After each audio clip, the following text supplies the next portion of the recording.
Friends, భార్యాభర్తల మధ్య సంభాషణ. ఏమైందే అట్లా ఉన్నావు? ఎవడో పోయినట్టు? చాలా బాధగా ఉందండి. అదే ఎందుకు అని అడుగుతున్నాను. మరికొద్ది రోజుల్లో 2024వ సంవత్సరం ఉండదు. డాక్టర్స్ కూడా కష్టమని చెప్పేశారు. ఆ నువ్వు చాలా తెలివైన దానివి అనుకున్నా. ఇలాంటి దానివేంటే? నా తెలివితేటలకి ఏం కానీ 2024 అయిపోతుంది. ఈ సంవత్సరంలో నేను ఏదైనా తప్పు చేశాను అంటే అది నేను చేసిన తప్పు కాదు, అంతా మీ వల్లే. కాబట్టి సారీ చెప్పండి, నేను ఏమీ అనుకోనులేండి. క్షమించే గుణం మా ఆడవాళ్ళకి ఆ దేవుడు ఇచ్చాడులేండి. ఈ భూమి మీద పెళ్ళం అనేది విచిత్రమైన మనిషి. పెళ్ళంతో చక్కగున్నావనుకో బెల్లంలాగా ఉంటుంది, కొంచెం కఠినంగా ఉంటుంది. ఏదైనా తేడా చేశామనుకో పక్కన బెల్లంలాగా ఉంటుంది. కాబట్టి పళ్ళెంలో కాలు కడిగిన మామకి ఒక దండం పెట్టి, అయ్యా నువ్వు ఇన్నాళ్ళు పెంచినది ఆడదానిని కాదు, ఆడపులిని. ఆ పులిని నా ఇంటి మీదకి వదిలావు అని మీ నాన్నకి శతకోటి వందనాలు అని మీ నాన్నకి చెప్పాలి. ఎక్కువ బాధపడకు, వెళ్ళి మందు వేసుకో. ఏ మందు? గొంతులో కిచ్ కిచ్ అయితే విక్స్ వేసుకో, ఒంట్లో కిచ్ కిచ్ అయితే విస్కీ వేసుకో, సరేనా?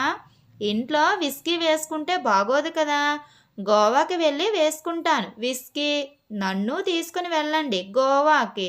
నిన్ను తీసుకొని గోవాకి వెళ్ళాలా?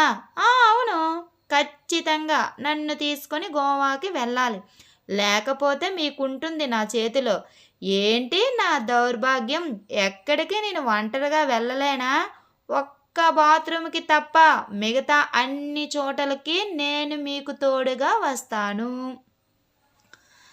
రిపోర్టర్కి అవ్వకి మధ్య సంభాషణ. అవ్వ, రోజు రోజుకి చలి తీవ్రత స్థాయి చేరుకుంటుంది. దీన్ని మీరు ఏ విధంగా స్వీకరిస్తున్నారు? ఏది నాకు కనిపించటం లేదు.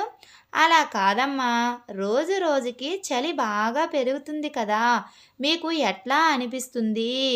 బాగా చల్లగా అనిపిస్తుంది. అలా కాదమ్మా, మేము హైదరాబాద్లో ఉంటాం, మాకు చలి కొంచెం తక్కువగా ఉంది. మీకు ఎలా ఉంది అని అడుగుతున్నాను. ఏ మీరు మనుషులు కాదా? చి దీన్నమ్మ జీవితం. ఇద్దరు ఫ్రెండ్స్ మధ్య సంభాషణ.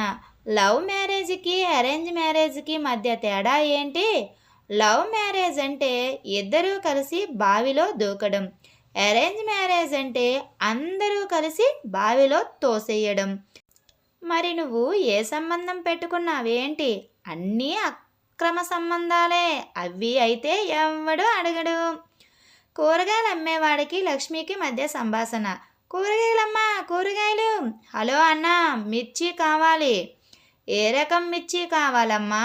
మా అమ్మ తింటే తీయగా ఉండాలి, మా అత్త తింటే కారంగా ఉండాలి.